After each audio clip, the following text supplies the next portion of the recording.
Oi, gente, bom dia, né? Vamos iniciando aqui o nosso ano letivo, nossa primeira aula do ano letivo de 2021, certo? Essa videoaula é referente à filosofia, a busca da verdade, capítulo 9, certo? Deixe o like de vocês, tá bom? Não esqueçam, viu?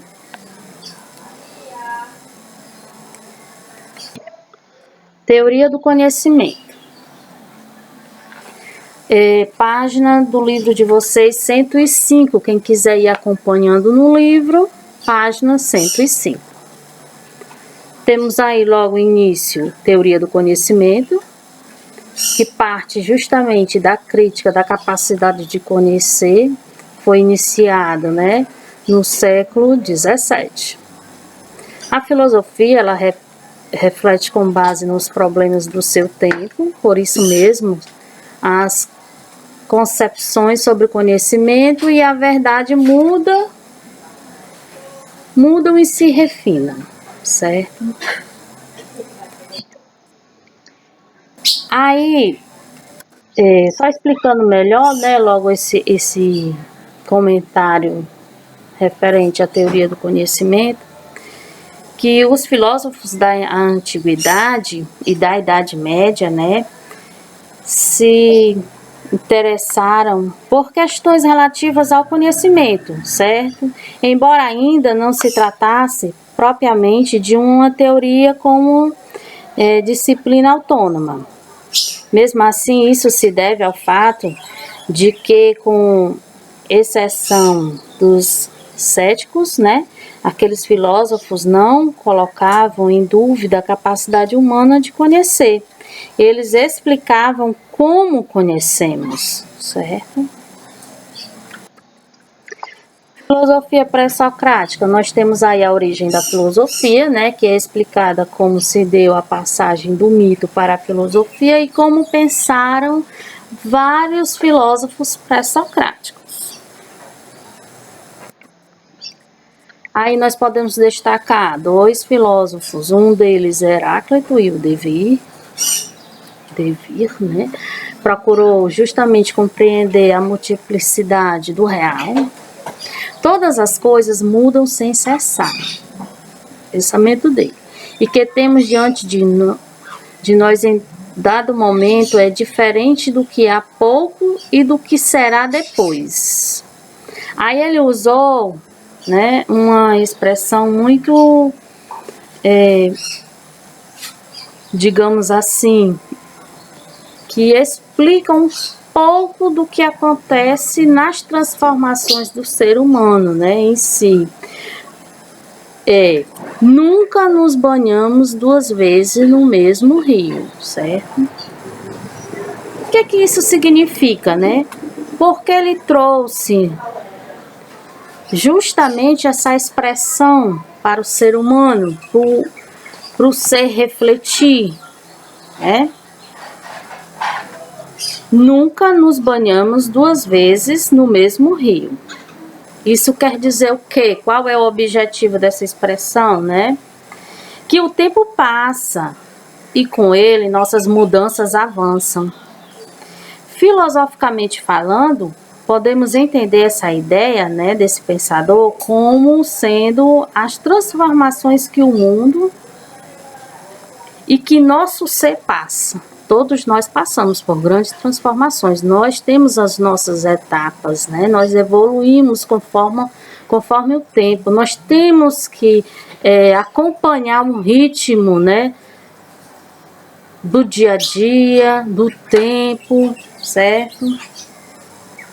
Tudo flui, nada persiste, nem permanece o mesmo. Tudo se transforma. Nós, seres humanos, nós nos transformamos. Nós nos adaptamos conforme o tempo, o espaço, as pessoas, os momentos, né? Nós temos essa capacidade, né?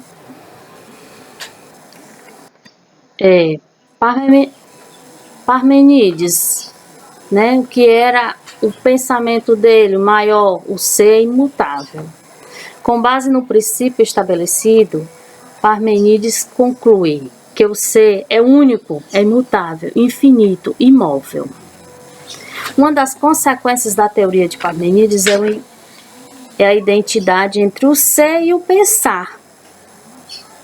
Né? Ele tinha essa teoria de ter, né, esse pensamento bem identidade entre o ser e o pensar, certo? Ao pensarmos, né, para algo que é, e não conseguimos pensar algo que não seja, que não aconteça, que não é real, né? Nós temos essa facilidade, certo?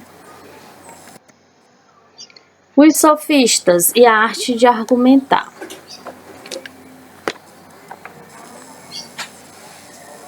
Nós temos aí os sofistas vinham de todas as partes do mundo grego, e ocupavam, né, se de um ensino itinerante sem o compromisso de se fixar em um lugar específico. Mas de que maneira nós podemos compreender, né, esse trabalho dos sofistas, esses ensinamentos, né? Primeiramente, sofistas é a palavra que pode ser traduzida como sábios ou sabedoria. Eles eram pensadores, filósofos da época, né, que tinham grandes argumentações, ideias, né? Um de seus objetivos era ganhar qualquer discussão, certo? Além de serem pessoas sábias, né, que tinham o domínio da sabedoria, de argumentar com as pessoas, de tentar convencer as pessoas, né, eles tinham também essa facilidade de ganhar qualquer discussão. Foram os primeiros a fazer do conhecimento uma profissão. Cobravam de jovens, né, atenienses por aulas de retórica, o que desagradava os intelectuais da época, né? No caso, os intelectuais da época, do tempo dos sofistas eram justamente quem? Sócrates, né? Que nós temos aí na página 106, tá, gente? Se vocês quiserem acompanhar esse pensamento, essa explicação no livro de vocês, é página 106. Tá? Aristóteles, Platão, todos eles tinham um pensamento, né, de criticar esse ensinamento desses sofistas, certo? E também foi banido de Atenas após questionar a existência dos deuses e morreu logo depois, em um naufrágio enquanto fugia para Sicília. Isso justamente aconteceu com o pensador, né, Protágoras. Ele foi o principal nome de uma escola polêmica na Grécia nos meados do século V a.C., certo? E Protágoras, ele teve, né, uma expressão que ele usou: o homem é a medida de todas as coisas. Mas qual o significado, né? Que ele colocou o homem no centro de tudo, o homem no centro do pensamento. A ideia de que a verdade depende da experiência pessoal, certo? Os principais sofistas foi justamente o que eu acabei de falar, né? Protágoras, o homem é a medida de todas as coisas, ele colocava o homem no centro de tudo, certo? Pensamento, né?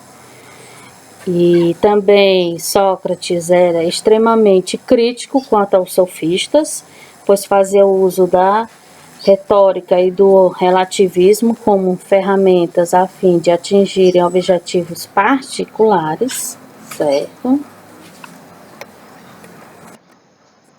A teoria de Protágoras foi herdeira da polêmica dos pré-socráticos entre aparência e realidade, opinião e verdade. Em outras palavras, né, podemos explicar que Protágoras defende que ninguém detém a verdade, ou pelo menos que ela resulta da discussão entre iguais, revela sua célebre frase. Górgias, né, criticou o debate dos pré-socráticos sobre a verdade e a opinião, admitindo que cada que nada podemos conhecer. O ser não existe. Só existisse alguma coisa, não poderíamos conhecê-la. Se existisse alguma coisa, não poderíamos conhecê-la. Se a conhecêssemos, não poderíamos comunicá-la aos outros. Mas, professora, de que ponto de vista, né, nós podemos entender, compreender o pensamento desse filósofo, né? Do ponto de vista de conhecimento, ele criticou o debate dos pré-socráticos sobre a verdade e a opinião, certo? Admitindo que nada podemos conhecer. Aí ele resolveu, né, desenvolveu 3 teses, que é justamente esse pensamento que eu coloquei aqui para vocês, certo? Criticou o debate dos pré-socráticos, o ser não existe, se existisse alguma coisa não poderíamos conhecê-la, se a conhecêssemos não poderíamos comunicá-la aos outros.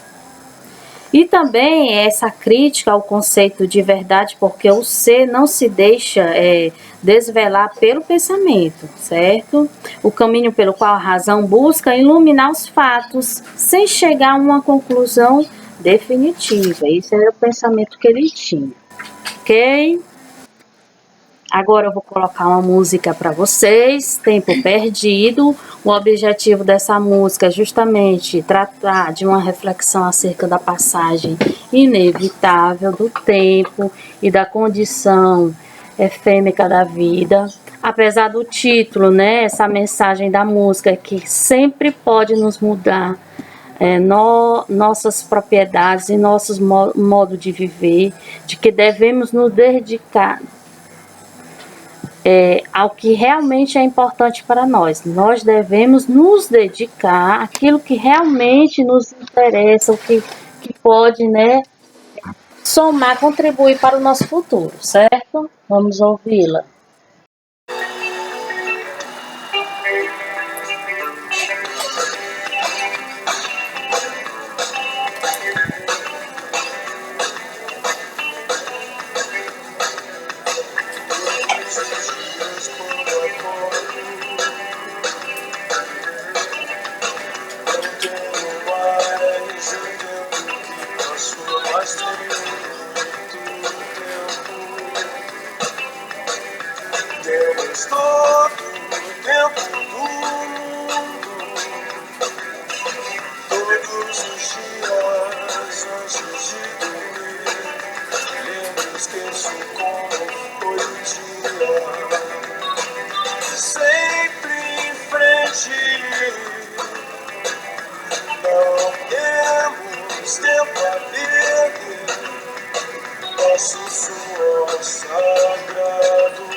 A tempestade que chega da cor dos teus olhos, tão estranhos. Então me abraça forte, me diz mais uma vez que já estamos distantes de temos nosso próprio Deus, temos nosso próprio Deus, temos nosso próprio Deus. Não tenho medo do escuro, mas deixe as luzes acesas.